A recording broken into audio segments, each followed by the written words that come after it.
నిజమే మా ఇజం. నిజాన్ని నిర్భయంగా చెప్పడమే మా నైజం.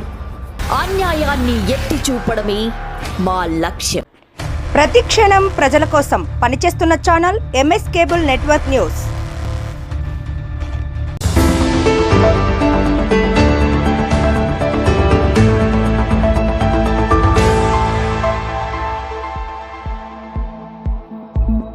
Welcome to MS cable network news. ముందుగా ఈనాటి వార్తల్లోని ముఖ్యాంశాలు.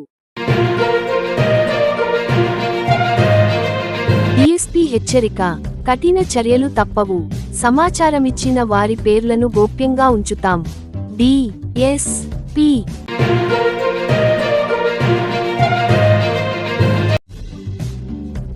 నంద్యాల చైన్ స్నాచర్ హల్చల్, అరెస్టు రిమాండ్ పంపిన పోలీసులు.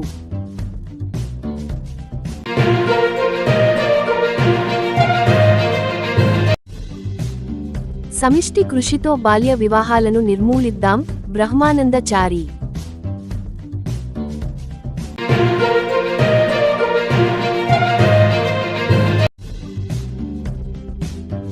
బండి ఆత్మకూరు దగ్గర ఘోర రోడ్డు ప్రమాదం.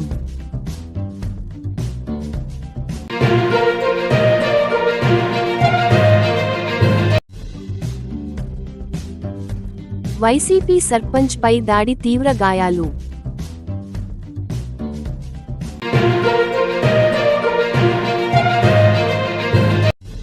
సచివాలయ నిర్మాణానికి 31వ వార్డ్ అధికార పార్టీకి చెందిన దీపక్ రెడ్డి అడ్డమా, కౌన్సిల్ మీటింగ్లో రచ్చ.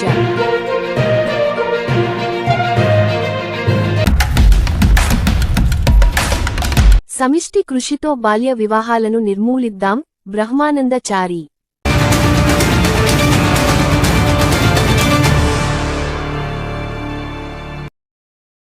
పల్కూరు గ్రామం సుధాకర్ గౌడ్ బాల వివాహాల గురించి దాని విశేషత ఏంటో తెలియజేయండి. జేకే బ్రహ్మానందాచార్య గారు. చాలా సంతోషం సుధాకర్ గౌడ్, చాలా మంచి సమయంలో మంచి క్వశ్చన్ అడిగినావు. వాస్తవం వచ్చేసి బాల్య వివాహాలు నిర్మూలించడానికి సమాజంలో ప్రతి ఒక్కరు కృషి చేయాలని చెప్పి మీ బ్రహ్మానందాచారి మీ అందరికీ కూడా విజ్ఞప్తి చేస్తున్నారు.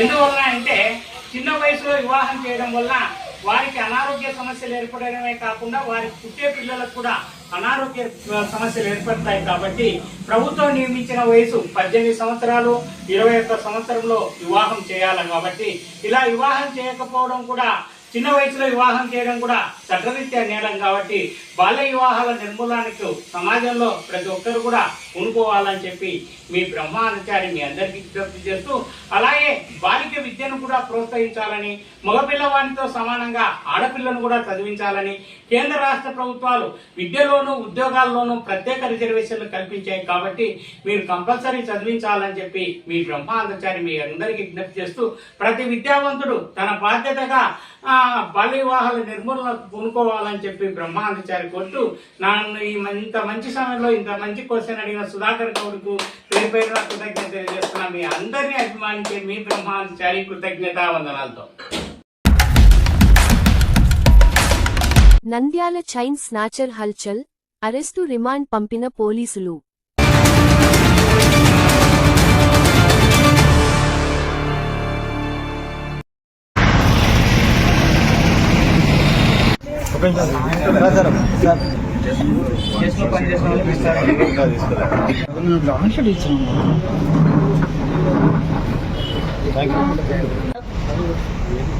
మళ్ళీ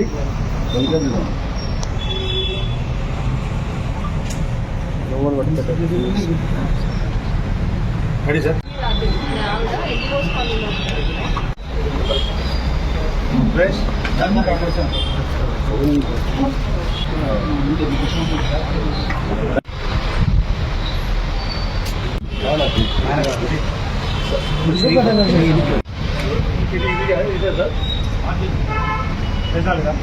ఒక్క నిమిషం సార్.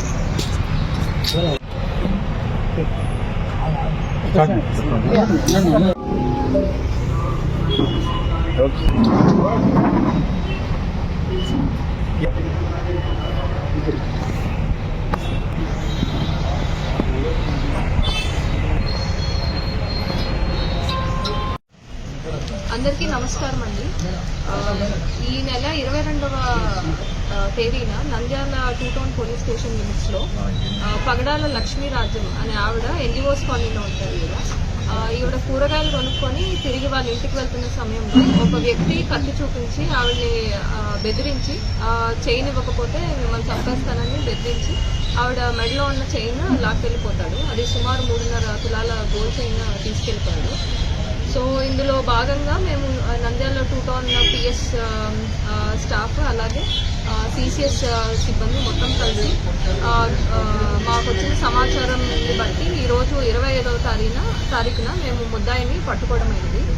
సో ఇతన్ని పట్టుకొని మేము విచారించగా ఇతను ఈ 2 టౌన్ లిమిట్స్లో చేసిన అఫెన్సే కాకుండా 23వ తారీఖున ఇలాంటి సిమిలర్ అఫెన్స్ ఒకటి చేసినట్లు కూడా కన్ఫెస్ చేశాడు. క్రాంతినగర్లో ఒక మహిళ దగ్గర నుంచి ఒక 2 తులాల బరువున్న గోల్డ్ చైన్ కూడా తీసుకెళ్ళిపోయాడు దొంగతనం చేసి.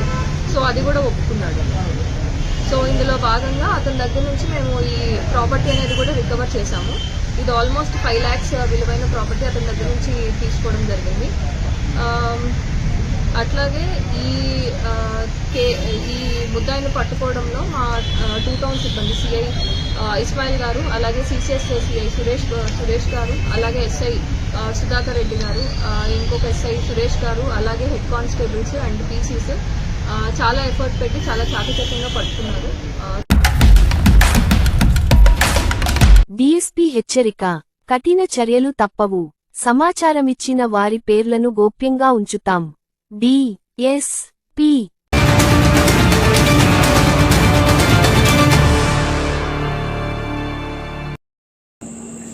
ఐపీఎల్ క్రికెట్ 2025 జరుగుతున్న నేపథ్యంలో క్రికెట్ బెట్టింగ్ పేరిట చాలామంది అమాయకులను, యువతను టార్గెట్ చేసి ఈజీగా డబ్బులు సంపాదించవచ్చు అనే ఒక ఆశ చూపించి చాలామందిని మోసం చేయడం జరుగుతుంది. గతంలో కూడా చాలామంది యువత డబ్బులు కోల్పోయి మోసపోయారు. వాళ్ళ పేరెంట్స్తో కూడా చెప్పుకోలేని పరిస్థితిలోకి వెళ్ళి కొన్ని ఆత్మహత్యలు కూడా జరిగినాయి సంఘటనలు మనం ఆల్రెడీ చూసాం. సో ఈ మధ్య కొత్తగా క్రికెట్ బెట్టింగ్ యాప్స్ అనేవి రావడం జరిగింది. మనందరికీ తెలుసు.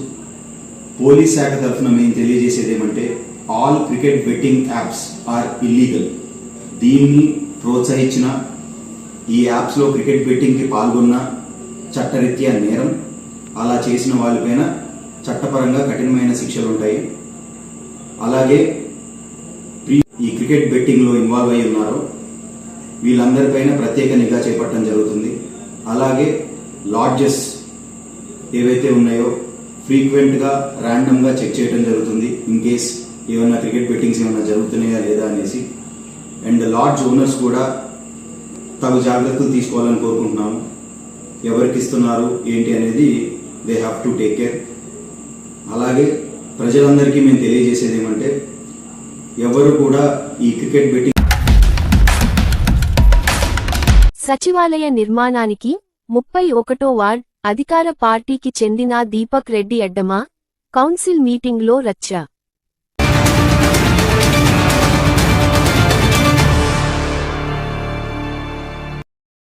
మరొకటి, వేసవిని దృష్టిలో ఉంచుకొని నంద్యాల పట్టణంలో ఉన్న ట్రాఫిక్ సిగ్నల్స్ మరియు కోడల్లో గ్రీన్ షాడో నెట్ ఏర్పాటు చేయవలసిందిగా పట్టణ ప్రజలు అభ్యర్థించినారు. అందుపై ట్రాఫిక్ సిగ్నల్స్ మరియు కూడలి గ్రీన్ షాడో నెట్ ఏర్పాటు చేయటం గాను 11.30 లక్షలతో వారి అంచనాను తయారు చేయడమైంది. కావున సదరు పనికి ఖర్చు చేయడం మొత్తం మున్సిపల్ సాధారణ నిధుల నుండి ఖర్చు చేయటకు మరియు సదరు పని అత్యవసరమైందని కౌన్సిల్ నిరీక్షణకు లోబడి ఆమోదించిన చైర్పర్సన్ మున్సిపల్ కౌన్సిల్ నంద్యాల వారి చర్యను రైటిఫై చేయడం గాను గౌరవ కౌన్సిల్ వారి ఆమోదం కొరకు ఉంచడమైనది.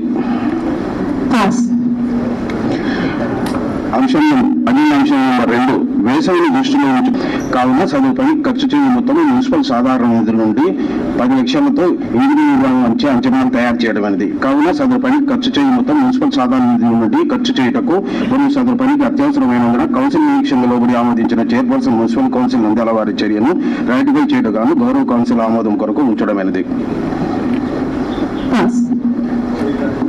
అజెండా అంశం నెంబర్ 3, మున్సిపల్ శాఖ నుండి కింద తెలిపిన పనులకు కాలం నెంబర్ 3 నుండి పరిపాలన అనుమతి మంజూరైనందున సదరు పనులకు టెండర్ నోటీస్ నెంబర్ 18/20/24/25 ఈ తేదీ 13/25 నుండి టెండర్లు ఆహ్వానించడమేది. తేదీ 15/3/25 టెండర్లు తెరవేది. దాఖలు టెండర్ పట్టిక చదవడమేది. పై పట్టికలో తెలిపిన అజెండా అంశం నెంబర్ 4 మున్సిపల్ శాఖ నుండి కింద తెలిపిన పనికి కాలం నెంబర్ 3 నుండి పరిపాలన అనుమతి మంజూరు అయినందున సదరు పనులకు టెండర్ నోటీస్ 17/20/24 తేదీ 17/2/25 నుండి టెండర్లు ఆహ్వానించడమైంది. టెక్నికల్ ఒపీనియన్ కొరకు సూపరింటెండెంట్ ఇంజనీర్ పబ్లిక్ కర్నూలుకు పంపగా 13/3/25 పీవీవీ గ్రూప్ నంద్యాల వారి టెండర్ల కండిషన్ మేరకు ఆమోదించినారు. తదుపరి ప్రెస్ బిడ్ ఎవాల్యుయేషన్ ఆమోదం కొరకు సూపరింటెండెంట్ ఇంజనీర్ పబ్లిక్ కర్నూలు వారికి పంపగా లేఖ నంబరు 13/3/25 ఆమోదం తెలిపి కౌన్సిల్ వారి ఆమోదం తీసుకునేందుగా తెలిపినారు. అందుకు ఏర్పాటు చేయవలసినదిగా Nandyal Muslim welfare society Nandyal వారి అర్జీ ద్వారా తెలిపి ఉన్నారు. సదరు ఏర్పాట్లకు గాను 6.20 లక్షలతో ఇంజనీరింగ్ విభాగం వారి అంచనాను తయారు చేయడం జరిగింది. కావున సదరు పనికి ఖర్చు చేయడం మొత్తము మున్సిపల్ సాధారణ ఖర్చు చేయటకు మరియు సదరు పని అత్యవసరమైనందున కౌన్సిల్ లోబడి ఆమోదించిన చైర్పర్సన్ మున్సిపల్ కౌన్సిల్ నంద్యాల వారి చర్యను రైటిఫై చేయవలసినదిగా గౌరవ కౌన్సిల్ వారి ఆమోదం కొరకు ఉంచడమైనది. అజెండా అంశం నెంబర్ 6 కేంద్ర రాష్ట్ర ప్రభుత్వాల ఆదేశం మేరకు నంద్యాల పట్టణంలో స్వచ్ఛతా ఈ సేవ 2024 కార్యక్రమంలో స్వభావన స్వచ్ఛత సంస్కార స్వచ్ఛత అనే నినాదంతో 14/9/24 నుండి 1/10/24 వరకు మరియు 2/10/24 నుండి స్వచ్ఛ భారత్ దివస్ వేడుకలు నిర్వహించవలసిందిగా ఆదేశించి ఉన్నారు.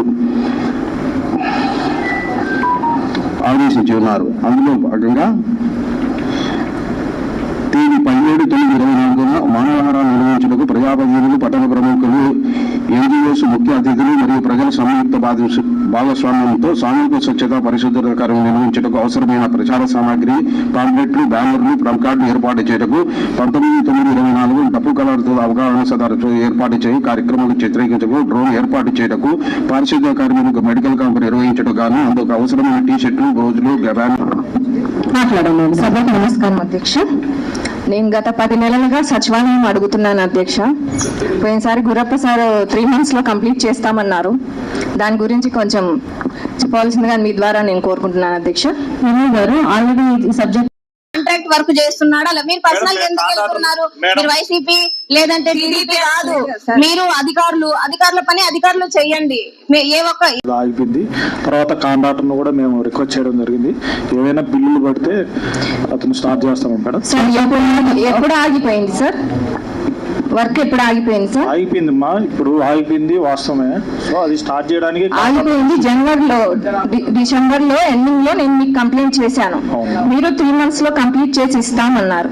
కానీ ఇప్పుడు ఏం జరిగింది? మార్చ్ స్టార్టింగ్ లో కాంట్రాక్టర్ గారు స్టార్ట్ చేసినారు work. Local TDP leader Deepak Reddy, Koukutla Deepak Reddy బెదిరిస్తే మున్సిపల్ సిబ్బంది అక్కడ కన్స్ట్రక్ట్ చేసిన కర్రలు కడితే కర్రలు ఇప్పుకొని వచ్చినారు. దీని గురించి మీరేం వివరణిస్తారు సార్? ఆల్రెడీ వాళ్ళు చేయడానికి రెడీగా వస్తే ఎవరో చెప్పారని చెప్పి మీరు ఎట్లా క్లియర్ చేపిస్తారండి? ఇప్పుడు కాంట్రాక్టర్ రాకుంటే మీరు ఓకే. పర్సనల్ ఇష్యూస్ ఏమున్నాయండి మీకు? పర్సనల్ ఏముంటుంది? పర్సన్ చెప్తా ఉంటే చెప్తున్నా మేడం. ఇది ఇష్యూ అయితే జరుగుతుంది. మనం ఎవరో ఇష్యూని దీని మీద పెట్టడం అనేది కరెక్ట్ కాదు. కాంట్రాక్టర్ వస్తున్నారా లేదా? కాంట్రాక్టర్ వర్క్ చేస్తానన్నప్పుడు మీరు ఎందుకు చేయించుకోవట్లేదు? మేము చేయించుకోవడానికి సిద్ధంగానే ఉన్నాం మేడం. అతనికి ఏదో లేదండి. కాంట్రాక్టర్ ఏం చెప్తున్నారు కౌన్సిలర్ గారు? ఇష్యూస్ ప్రాబ్లం ఉన్నాయి మేడం. అది ఫండ్స్ నాకు లేదు, నేను రెడీగా ఉన్నాను, కానీ నాకు అధికారులు ఎలాంటిది స్పష్టత ఇవ్వట్లేదు, వేసుకోమని చెప్పి క్లియర్ గా కాంట్రాక్టర్ గారు చెప్తున్నారంట. అలాంటిది ఏం లేదు. ఇప్పుడు చెప్తున్నారు అదే సార్ జరిగింది. అదే సార్ మీరు ప్రతిసారి కౌన్సిల్ మీటింగ్ లో రైజ్ చేస్తున్నారు. మధ్యలో జరిగిన విషయం మాకు ఒక మాట చెప్పి ఉండొచ్చు కదా సార్. 20 days ఆల్రెడీ ఇది జరిగి ఇప్పుడు జరగలేదు. ఈ రోజు నిన్న అయితే నేను కూడా నాదే తప్పు అవుతుంది, కానీ 20 days అవుతుంది సార్ ఇది జరిగి. అంటే మా ప్రతిసారి కౌన్సిల్ ఇష్యూ కౌన్సిల్ లోనే మీరు రైజ్ చేస్తున్నారు. మధ్యలో జరిగిన విషయం మాకు ఒకసారి చెప్పి బాగుండేది కదమ్మా. సార్ ఇప్పుడు ఏఈ డిఈ ఎంఈ గారే కాదండి కౌన్సిల్ లో చెప్పినారు. ఇప్పుడు మధ్యలో చెప్పడం కమిషనర్ గారు కరెక్ట్ రెస్పాన్స్ రాకుంటే అది కరెక్ట్ కాదండి. కౌన్సిల్ లో చెప్తేనే దిక్కు లేదు, మధ్యలో వచ్చి చెప్తే మీకు దిక్కుంటుందా? ఏం మాట్లాడుతున్నారండి మీరు? అది విషయం ఏంటంటే మేడం, అది వాళ్ళ ఇద్దరి మధ్యలో మేడం, అది విషయం ఏంటంటే మేడం, అది వాళ్ళ ఇద్దరి మధ్యలో జరుగుతున్న personal issues madam. Personal issues అవసరమే లేదండి. కాంట్రాక్ట్ వర్క్ చేస్తున్నాడా మీరు పర్సనల్ ఎందుకు వెళ్తున్నారు? వైసీపీ లేదంటే టీడీపీ కాదు, మీరు అధికారుల పని అధికారులు చేయండి. ఏ ఒక్క ఇక్కడ వైసీపీ అవసరం లేదు, టీడీపీ అవసరం లేదు, అధికారుల పనులు చేయండి. వాళ్ళు కాంట్రాక్టర్ వచ్చి దానికి ఏమంటారు సార్ అన్ని కట్టి మేము వర్క్ స్టార్ట్ చేస్తామన్నప్పుడు మన ఎంప్లాయీస్ వెళ్ళి తీసేసినారని గౌరవ కౌన్సిలర్ గారు చెప్తున్నారు. ఎంప్లాయీస్ ఎట్లా వెళ్ళి తీస్తారు? మీరే తీసేసినప్పుడు మేము ఎవరికి చెప్పాలి సార్? ఇంకా ఎవరు తీశారు? సరే, వాళ్ళు వేస్తున్నప్పుడు స్టార్ట్ చేస్తున్నప్పుడు మీకు తెలిసినప్పుడు తీసేస్తున్నప్పుడు ఎందుకు తీస్తున్నారని అడగరా? మీరేంటండి పర్సనల్ ఇష్యూస్ వాళ్ళ గురించి చెప్పడం అనేది వాస్తవం ఏంటి? పోలీస్ ప్రొటెక్షన్ తీసుకోండి. ఏమైంది వాళ్ళ దృష్టికి దాన్ని తీసుకెళ్ళండి. నేను ఖచ్చితంగా చేయాలనే చెప్తున్నాను కదండి. వాళ్ళు చేస్తున్నారు. కాంట్రాక్టర్ రాని చోట్ల ఎట్లా చేయించలేకపోతున్నారు? కాంట్రాక్టర్ ఉన్నప్పుడు మీరు మనం చేయించలేకపోవడం అనేది కరెక్ట్ కాదు కదా. ఒక నెల కాదు సార్, 10 months అయింది. మీరు వచ్చిన అడుగుతున్నారు సార్. ప్రజాప్రతినిధులం మేమా వాళ్ళ క్లారిటీ ఇవ్వండి సార్. వాళ్ళు భయపడి రావడం ఏంటి సార్? నా రోల్ ఏమిటో నేను చెప్తున్నాను. నేనేంటంటే మీరు ప్రజాప్రతినిధులు కాదని ఇక్కడ ఎవరు అంటారని మాత్రం దయచేసి గౌరవం ఉంది. With due respect of the council and council members అది వెరిఫై చేయిస్తాను. దాని మీద ఏదైనా లాఫుల్ గా ఏ యాక్షన్ తీసుకోవాలో తీసుకుంటాను. సార్ చెప్తున్నారు మాకు ఇన్ఫర్మేషన్ ఇవ్వలేదని. మీరు కంప్లీట్ చేస్తారు, మీ ద్వారా నేను కమిషనర్ గాని క్లారిటీ ఇవ్వమని అడుగుతున్నా అధ్యక్ష. ఎందుకంటే చెప్పమని లేదు, వైసీపీ ప్రభుత్వంలో స్టార్ట్ చేసిన వర్క్స్ మేము చేయలేమని క్లారిటీగా మీరు ఎటకారంగా మాట్లాడితే బాగుండదు చెప్తున్నాను. లేదు, మీరు అసలు ఏం మాట్లాడుతున్నారు మీరు? కమిషనర్ గారు ఏంటండి అలాంటి సమాధానాలు నాకు అర్థం కావట్లేదు. సరే వద్దంటలేండి, వాళ్ళు ఉంటారంట. మీరు వద్దని చెప్పండి సార్. మాట్లాడండి దయచేసి. ఆన్సర్ చెప్పడము చేయడానికే అంత ఇస్తున్నప్పుడు మాట్లాడండి. కమిషనర్ గారు అలాంటి సమాధానం అనేది కరెక్ట్ కాదండి. మేము భయపడుతున్నామని చెప్పి వాళ్ళే చెప్పడము లేదు. మీరు కరెక్ట్ గా చెప్పమని చెప్తే తెచ్చుకోండి అనడం ఏంటండి? అన్ని గారు మీరు అలా మాట్లాడడం చాలా తప్పు సార్. ఒక ఉమెన్ తో మీరు మాట్లాడదు. మీరు నెలకు ఒకసారి వస్తారు, ఇక్కడే చెప్పండి, ఇంతకుముందు చెప్పండి అని చాలా తప్పు సార్. మా కౌన్సిల్ అని పెట్టింది ఒక నెలకు ఏంటి మా వార్డు సమస్యలు చెప్పుకోవడానికి కౌన్సిల్ పెట్టారు. అంతే తప్ప మీరు ఇప్పుడు చెప్తారు ముందు చెప్తారు అని అడగడం అనేది చాలా తప్పు. ఇప్పుడు కూడా గౌరవ కౌన్సిల్ చైర్పర్సన్ గారితో మీరు మాట్లాడేది చాలా తప్పు. ఇక్కడ ఆయనతోనే అంత మీరు గౌరవ చైర్పర్సన్ గారితో అలా మాట్లాడము ఇట్స్ నాట్ ఫేర్ సార్. ఈ యొక్క కౌన్సిల్ లో కాదు కదా సార్. నేను అడగ నేను నాకు క్లారిటీగా చెప్పండి commissioner sir. Expecting sorry sir. Commissioner గారు చెప్పండి సార్. ఎందుకంటే గౌరవ కౌన్సిల్ చేశారంటే మినిట్స్ బుక్ చెక్ చేస్తే గౌరవ కౌన్సిలర్ గారు 10 నెలల నుంచి సేమ్ దాని ప్రాబ్లం అడుగుతూనే ఉన్నారు. మా వార్డులో సచివాలయం సమస్య అని చెప్పేసి ఇది నా ప్రతి కౌన్సిలర్ తను అదే అడుగుతుంది. ఈ రోజు స్టాప్ చేశారు సార్. వాళ్ళ పర్సనల్ ఇష్యూస్ ఉన్నాయని మాట్లాడడం కరెక్ట్ కాదు అధ్యక్ష. ఇక్కడ చెప్పండి, కరెక్ట్ ఆన్సర్ ఇవ్వండి అధ్యక్ష. అంతేగాని వాళ్ళ పర్సనల్ ఇష్యూస్ ఉన్నాయని చెప్పేసి ఆపేశారని చెప్పడం లేదు. మీరేంటి మున్సిపాలిటీ తరఫున ఏంటి సార్? గవర్నమెంట్ మీరు వర్క్ చేయాలి, పబ్లిక్ కోసం మీరు వర్క్ చేస్తున్నారు. అంతే తప్ప ఎవరో ఆపుతున్నారని చెప్పేసి వాళ్ళ కోసం అనేది తప్పు లేదండి. ఎందుకు వాళ్ళని పంపిస్తే సార్ ఇప్పుడు మీరు సారీ చెప్పాలి. ప్రతి ఒక్క ఉమెన్ కి మీరు ఒక్కసారి చెప్పాల్సిందే సార్. సారీ చెప్పాల్సిందే. చైర్పర్సన్ గానీ అలాంటి సమాధానాలు చెప్తున్నారంటే కమిషనర్ గా మీరెందుకు, చైర్పర్సన్ గా నేను ఎందుకండి? గౌరవ కౌన్సిల్ సభ్యులకు ఇష్యూ ఇది ఒక అన్వాంటెడ్ థింగ్ పోవడం అది మనకు ఎవరికి కూడా మంచిది కాదు. మనం ఇక్కడ కూర్చుంది వ్యక్తిగతమైన అంశాల్లోకి లోతుల్లోకి పోవడం కాదు. వ్యక్తిగతంగా మనం ఎవరిని ఒకరినొకరిని కించపరుచుకోవడం అనేది కూడా ఇక్కడ కరెక్ట్ కాదు. అది జరిగిందని కూడా అట్లా జరగడం కూడా కరెక్ట్ కాదు. ఎనివే ఇప్పుడు మీరు ఏదైతే అసలు మూల కారణం ఏమిటంటే ఆ సెక్రటేరియట్ బిల్డింగ్ కు సంబంధించిన కాంట్రాక్టర్ గారు ఎవరైతే ఉన్నారో ఆయన మేబీ, నారాయణ రెడ్డి కానీ సుబ్బారెడ్డి కానీ ఎవరు ఇట్ మేబీ, దాని మీద లాఫుల్గా యాక్షన్ తీసుకోవడం అనేది జరుగుతుంది. ఇప్పుడు మీరు ఎప్పుడు స్టార్ట్ చేస్తారు, రేపు చేస్తారా, ఎల్లుండి చేస్తారంటే ఆ సమాధానం ఏంటంటే మేము ఇక్కడ కూర్చొని ఇవ్వలేము. ఇప్పుడు అతనికి పర్మిటేషన్స్ అండ్ కాంబినేషన్స్ ఏమున్నాయి అనేది మాకు తెలియదు. రాతపూర్వకంగా వాళ్ళకు నోటీస్ ఇస్తాము, లాఫుల్గా యాక్షన్ ఏదైతే ఉందో తీసుకుంటాము. అవసరమైతే కౌన్సిల్ నోటీస్లో పెట్టి మళ్ళీ కాకపోతే ఒకవేళ బ్లాక్ లిస్ట్ చేసి ఇంకొక టెండర్ పిలవడమైనా చేస్తాం.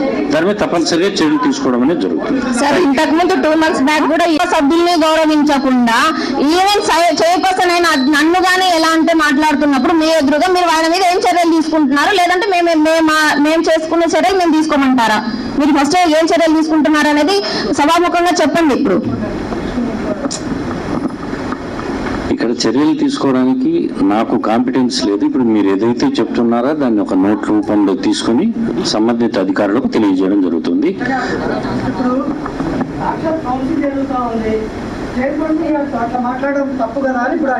మీరు చెప్పింది కరెక్టే. అంటే మీరు గౌరవ కౌన్సిల్ ఎటువంటి చర్యలు తీసుకోవాలని మీరు అనుకుంటున్నారు? ఒక రెస్పెక్ట్ అంటే ఉండాలి కదా సార్, కౌన్సిల్ కి వచ్చిన లేడీ కౌన్సిలర్స్ ఒక రెస్పెక్ట్ అనేది ఉండాలి కదా సార్. ఎందుకంటే దీంట్లో ఒకవేళ అట్లా ఏదన్నా ఎవరైనా నొప్పించే ప్రయత్నం అయితే కాదు, అట్లా జరిగి ఉంటుందని నేను అనుకోను. సార్, అలా చైర్పర్సన్ గారితో మాట్లాడడం మీకు నచ్చిందా సార్? ఒకటి సార్ క్లారిటీ ఇవ్వండి మాకి. మీ పక్కనే మీ ఆఫీసరే అట్లా మాట్లాడితే చైర్పర్సన్ గారితో డేర్ అండ్ డాషింగ్ వాళ్ళని తెచ్చుకుంటామంటే తెచ్చుకోమని చెప్పాను మేడం, అంతకాడికి మా ఏం లేదు. తెచ్చుకోమని చెప్తున్నామంటున్నారు, ఇక్కడికి వచ్చి మేమేం రౌడీజం చేయాలని ఏం లేదు. ఆఫీసులో ఎవరు చెప్పడం తప్ప అంత తప్ప దయచేసి మీరే వాళ్ళు కొద్ది జరగనా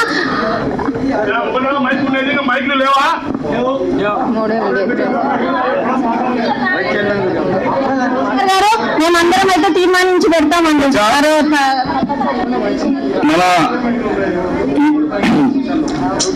మాట్లాడడం ఇది పద్ధతి కాదు.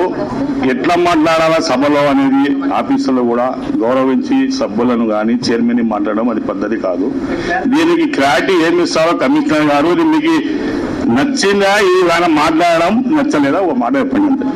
గౌరవ చైర్మన్ గారు మీరు చెప్పడం మీకు నచ్చితే మీరు రియాలిటీ ఇవ్వండి అంతే, క్లారిటీ మాకు ఇవ్వండి. ఏమైనా చెప్పిన మాట వెళ్ళిపోతా ఇది అంటే ఏమని చైర్మన్తో మాట్లాడే మాటలు అంటే మేము కూడా రాసి మేమంటే మీకు లెక్కలు లేదండి. కౌన్సిలర్ అంటే చైర్మన్ మీకు లెక్కలు లేకుండా ఏం చెప్పలేము సార్. మేమైతే ఎప్పుడో లెక్కలు చేసినారు మాకు మీరు. ఇప్పుడు చైర్మన్ కూడా ఇట్లా మాట్లాడడం సబబు కాదు. ఎంపీ గారు మీరు కూడా అంత ఎమోషన్ రావకండి, ఎందుకంటే మీకు ఎమోషన్ ఎక్కువ ఉన్నట్టుంది. ఏసారి కూడా మీరు ఎమోషన్లో వస్తారు. ఏ చిన్న మాట మాట్లాడినా కానీ ఎమోషన్ ఎక్కువ మీకు. మీరు ఏం మాట్లాడతారో ఏం లేదో అర్థం కావడం లేదు. మా కమిషనర్ గౌరవ కమిషనర్ ఏం సమాధానం చెప్తారో ఈ మాటలు చెప్పమండి. ఇంతవరకు కమిషనర్ గారు ఇప్పుడు మీరు కూడా యాక్షన్ తీసుకోకపోతే అది మీరు కూడా ఎంకరేజ్ చేస్తున్నారు అనుకుంటారు సార్. కూడా మీరు కూడా యాక్షన్ తీసుకుంటారంటే మాకు హ్యాపీ, లేదంటే మీరు కూడా కమిషనర్ ఎంకరేజ్ చేస్తున్నారని అనుకుంటాం మేము కూడా.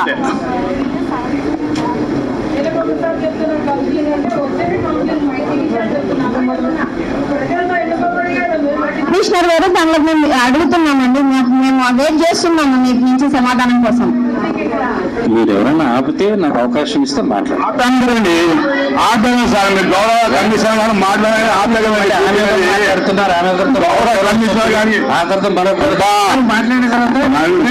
ఆంధ్రప్రదేశ్ సార్ మీ అంత గవర్నమెంట్ ఇవ్వాలని సార్.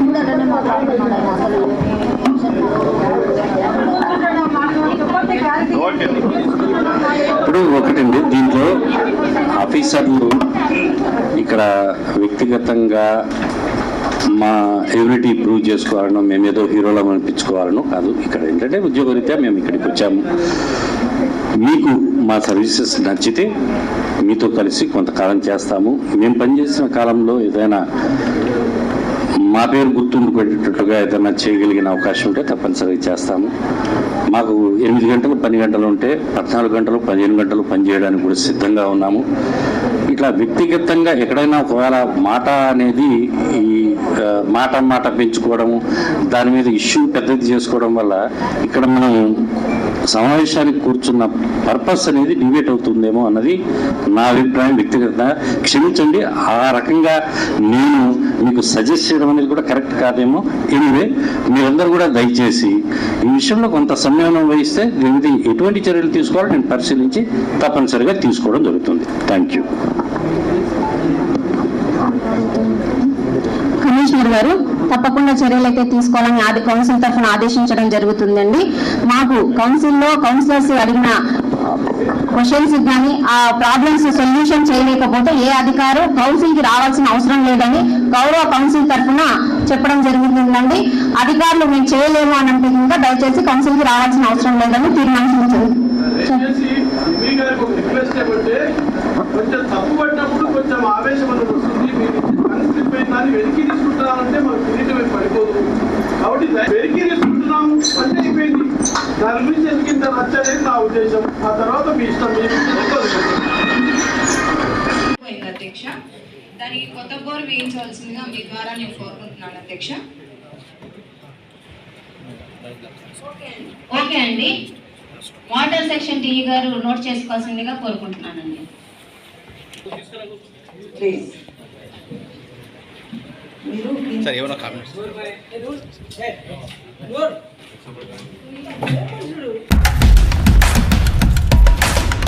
వైసీపీ సర్పంచ్ పై దాడి, తీవ్ర గాయాలు.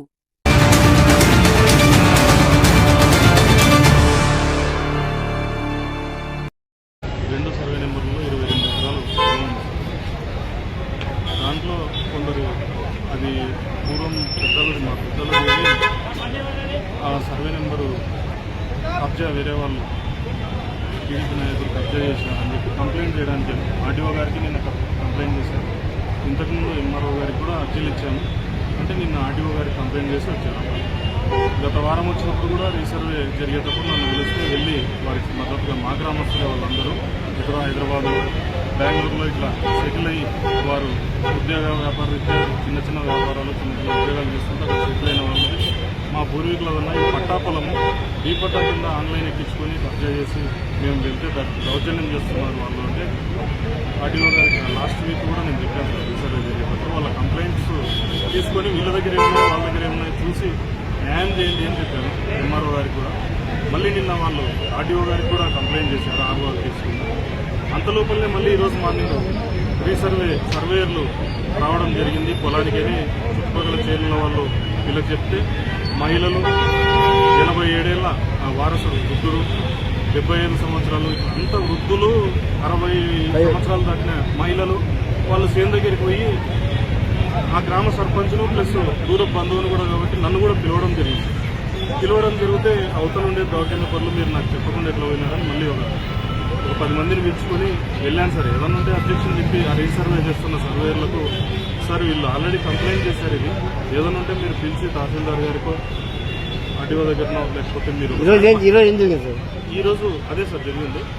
ఈరోజు కంప్లైంట్ వాళ్ళు సర్వేయర్లకు పరిశీలించండి, వీరి కంప్లైంట్ను కూడా పరిశీలించండి. డైరెక్ట్ వీళ్ళకి చెప్పకుండా మీరు పొలం మీదకి వస్తే వాళ్ళకేమో పట్టాదారులం మేమే, అన్ని హక్కులు మాకే ఉన్నాయని చెప్పడం జరిగింది అని నేను అబ్జెక్షన్ చెప్పి నేను వీళ్ళని ఏదన్నా ఉంటే ఎంఆర్ఓ దగ్గర అక్కడ చూసుకుందాం, మీతో మాట్లాడతాను లేని వాళ్ళని కారు ఎక్కించి మహిళలను, వృద్ధుల్ని నేను బయలుదేరుతుండగానే ఒకటేసారి 30 మంది దౌర్జన్యంగా ఒడివెళ్ళు, కట్టెలు, పట్టుడు కట్టెలు తీసుకొని రావడం జరిగింది. సార్ రావడమే నేను చెప్పాను, ఏదన్నా ఉంటే రెవెన్యూ అధికారుల దగ్గర మనము తెలుసుకుందాము, వాళ్ళ ఉన్నాయంటున్నారు, వాళ్ళు వృద్ధులు, మహిళలు, వాళ్ళవి ఏదైనా ఉంటే చూసుకోండి, లేకపోతే మీకేమన్నా ఉన్నాయో చూపించండి, వాళ్ళు అధికారులు నిర్ణయిస్తారంటే నువ్వెవరివిరా కొడక, మాది అధికార పార్టీ.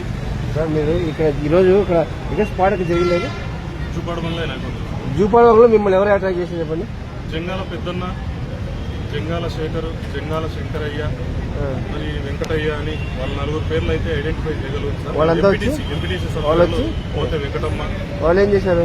వాళ్ళందరూ ఒకటేసారి మేము ఈ సర్వేలో కంప్లైంట్ చేసి ఏదో సర్ది చెప్పి వీళ్ళకు పెద్దలను తహసీల్దార్ గారికి దగ్గరికి పిలుచుకొని పోతుండగానే ఇంకా వదులుతున్న వచ్చి డైరెక్ట్ మాటలు ఏం లేదు సార్. ఇంకా మూకుమ్మడిగా ఒడివేళ్ళు కట్టెలు దీనిలతో ఒకటేసారి నేను సర్ది చెప్పనిగా చూసినా కూడా ఒకటే కొట్టడమే. వాళ్ళని అటాక్ చేయడానికి పోయినారు. 87 సంవత్సరాల వయసున్న ఆ పెద్ద ఆయన్ను కొట్టడానికి పోతే ఆయన కార్లో కూర్చోబెట్టి వాళ్ళకి రక్షణగా, మహిళలకు రక్షణగా, ఆ వృద్ధులకు రక్షణగా నేను ముందరికి వస్తే ఇది దౌర్జన్యము, ఇది తప్పు అంటే మాది అధికార పార్టీ, మీరేం చేస్తారు, ఈయన పాతేస్తాం మిమ్మల్ని. ఇదే సార్. ఇంకా వేరే మాటలు అంటూ ఏం లేవు. విపరీతంగా సార్ 4 రక్తగాయాలు, మిగతా వాళ్ళకి అందరికీ 3 దెబ్బలు. నాకు కన్ను కూడా అసలు ఎంతవరకు కనపడట్లేదు సార్. నా పేరు కేశవరెడ్డి నాగార్జున రెడ్డి సార్, ఫీలింగ్ ఆపం సార్. అవును సార్. బండి ఆత్మకూరు దగ్గర ఘోర రోడ్డు ప్రమాదం.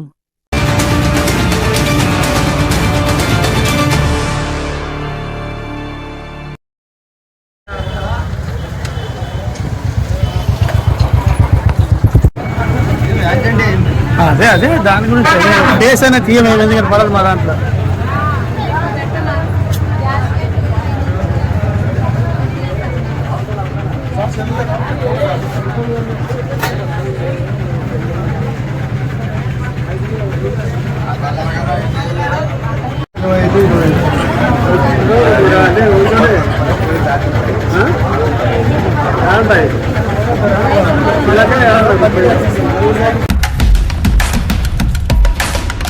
వార్తలు ముగించే ముందు మరొకసారి ముఖ్యాంశాలు. డీఎస్పీ హెచ్చరిక, కఠిన చర్యలు తప్పవు, సమాచారమిచ్చిన వారి పేర్లను గోప్యంగా ఉంచుతాం. డీఎస్పీ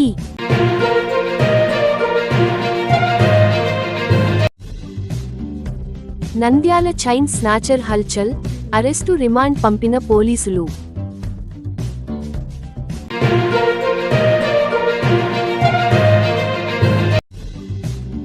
సమిష్టి కృషితో బాల్య వివాహాలను నిర్మూలిద్దాం, బ్రహ్మానందచారి.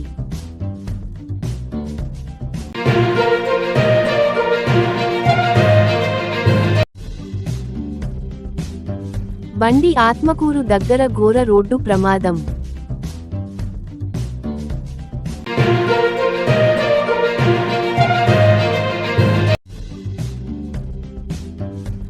వైసీపీ సర్పంచ్ పై దాడి, తీవ్ర గాయాలు.